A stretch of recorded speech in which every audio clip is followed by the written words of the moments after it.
saha side eri zezimu ku okay kansoke ya Bugingo before I get to that one katusoke bangame nsoke ya Paasita Bugingo. Paasita Bugingo nga yabadde ku katuuti mukuziika muganda waffe Katolu Bwama ebisinga okubanga byamunyiizizza byamumazeemu amaanyi kwe kuba nti mu bantu bonna Bobi Wine akakadde akamu ke yawaddeyo.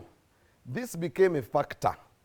Simanyi, I'm one of those people who contradict, by the way, with people who give so much monies when someone dies, okusingo zimuwanga mulamu. So Bobi Wine yagenze nakwata akakadde n'akawaayo nga amabugo, and for Paasita Bugingo this wasn't fair. Why? Abitunnyonnyola katubifune. Nane nekyakulanya abantu yabamazeemu amaanyi miliyoni emu ku Katolu Bwama. Endala oli zimutwalira ddi oli musangawa. Omuntu bw'aba avudde mu nsingo obadde omwagala kale towaayo bingi naye waayo ekikujaamu. Bano abantu abavuma gavumenti nti mbi nnyo mu bajeti mwebali emitemu abafuna sente ziva mu buli koona naye oba bagenda baziikawa nazo n'oziika omuntu gw'otoliddamu kulaba n'oga nti ekibiina kyonna nga naawe kwoli owaddeyo miliyoni emu Kyagulanyi Wakala. Alimba teri kinsanyusanga mukwano gwaffe oyo Bobi Wine. Amateeka gonna agoogerera atuuza ne press conference waliwo etteeka eritayita mukamwa nti bayisiza etteeka ly'ebisiyaga twamuteeka ku kisenge nga bali mu kuliteesaako n'asirika.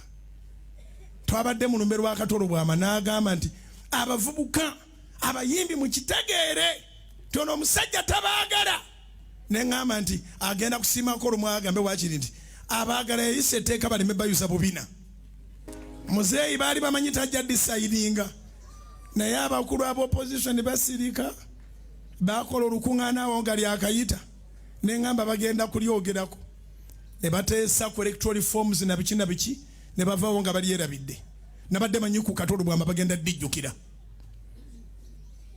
Bali concerned n'okukolimira omusajja omukulu ng'alwadde naye tebali concerned ku baana baabwe be yataasa nga asayininga etteeka. Kati omwana omutwala ku ssomero akabina ne kaddanga bwe kaagenda ate agezaako mukwata ye waakuttirawo.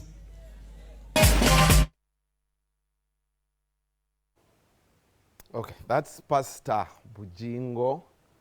I don't know. I feel like, yeah, okay. Paasita Bugingo on that, on Bobi Wine's reaction. Bobi Wine Rachi yawadde akakadde kamabugo. Naye eyonga tuvuddeyo. Now, Bobi Wine, Bobi Wine, of course, over the weekend, abadde so vocal. Social media yonna ebadde taken over.